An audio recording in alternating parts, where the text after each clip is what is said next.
আসসালামু আলাইকুম দর্শক, আশা করি সবাই ভালো আছেন। আমরাও ভালো আছি। নতুন একটি ব্লগ ভিডিওতে আপনাদের সবাইকে স্বাগতম। তো প্রথমেই দেখতে পাচ্ছেন যে এক ধরনের নাস্তা আমি বানাইছি।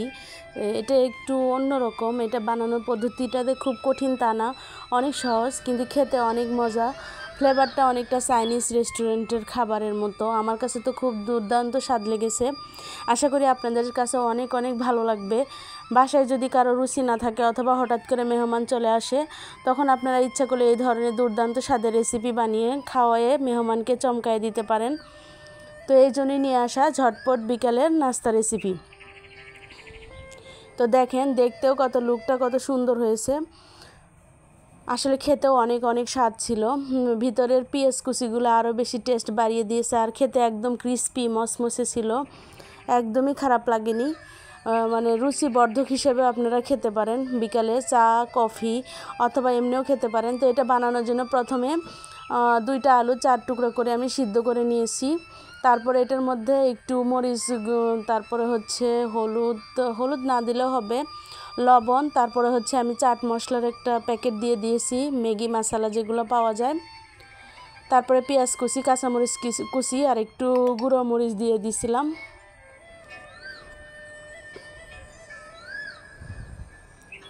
তো এখন আমি 2 কাপ পরিমাণ ময়দা নিব, আটা নিব না।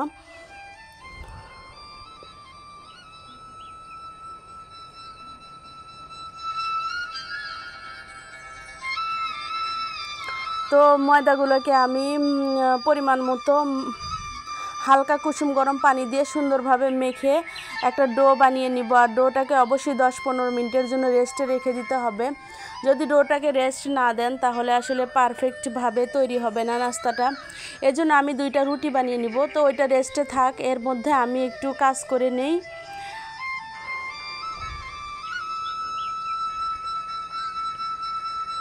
তো আলুগুলোকে সুন্দরভাবে হাত দিয়ে আমি ম্যাশ করে নিচ্ছি। আর এটার মধ্যে ওই যে মশলাগুলো যে রেডি করে রেখেছিলাম সেগুলো মিশিয়ে সুন্দরভাবে মাখিয়ে নেব।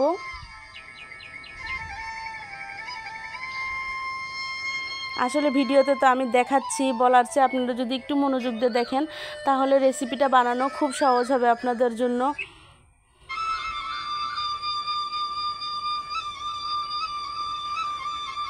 তো আমার আলু ম্যাশ করে ওইটার সাথে মিশানো শেষ।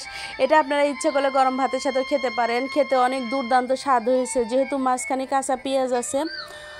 তো আমি ডোটাকে 10-15 মিনিট রেস্ট নেওয়া শেষ। এখন এটাকে আমি 2টা রুটি বানিয়ে নিব। তো রুটি বানানোর জন্য 2টা পিস করে নিলাম। তো দেখতেই থাকেন আমি আসলে কিভাবে বানাই, না দেখলে আসলে পরিপূর্ণভাবে বুঝতে পারবেন না যেটা আসলে আমি কি বানাচ্ছি।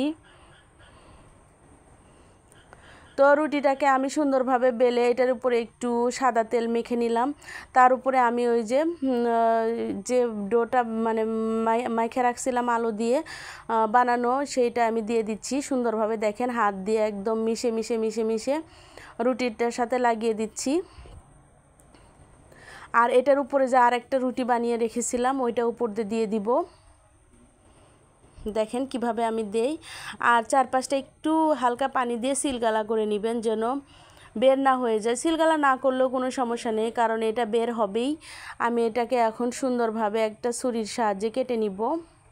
তো আপনাদের বাসায় যদি পিৎজা কাটার থাকে ওইটা দিয়ে কাটলে বেশি সুন্দর হবে। তো আমি চারপাশটা একটু আটকে নিচ্ছি যেন ভিতর থেকে আলুটা বের হয়ে না যায়। যতই আটকান, আলুটা বের হওয়াটাই হচ্ছে এই রেসিপির মূল উদ্দেশ্য।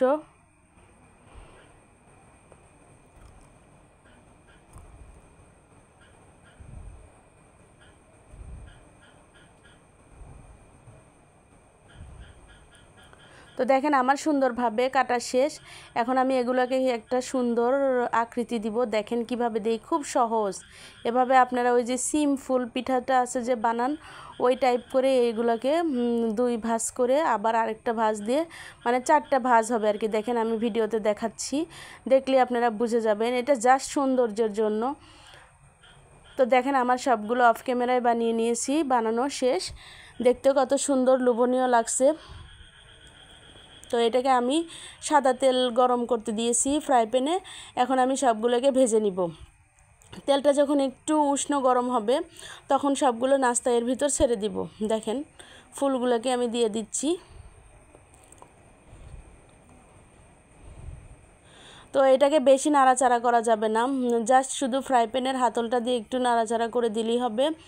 আর খুব সাবধানে নাড়তে হবে, কারণ এটার ভিতর থেকে যে আলুগুলো আছে ওগুলো যে কোনো সময় বের হয়ে যেতে পারে। আর বের তো হবেই, বের হলে এটার টেস্ট আরও বেশি ভালো লাগবে।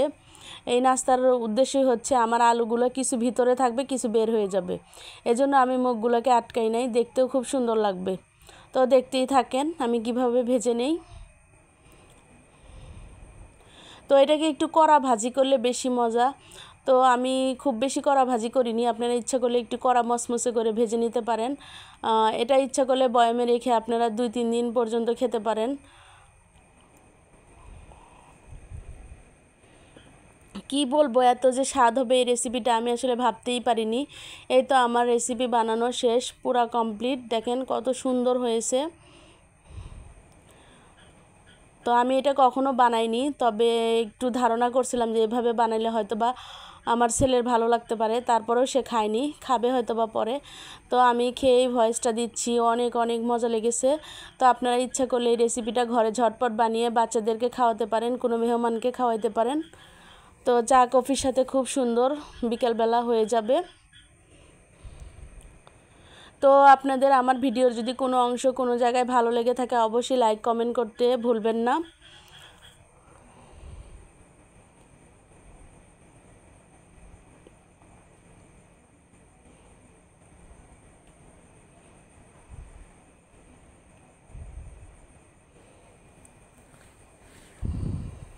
তো দেখেন দেখতেই কত লোভনীয় লাগছে।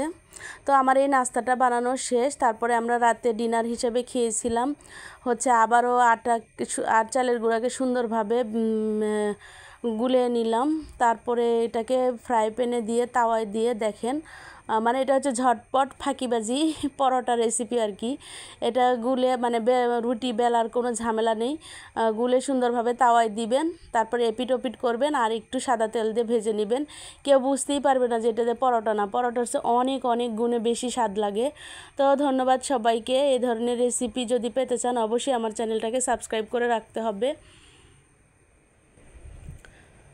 তো আসসালামু আলাইকুম, দেখা হবে পরবর্তী নতুন কোনো ভিডিওতে।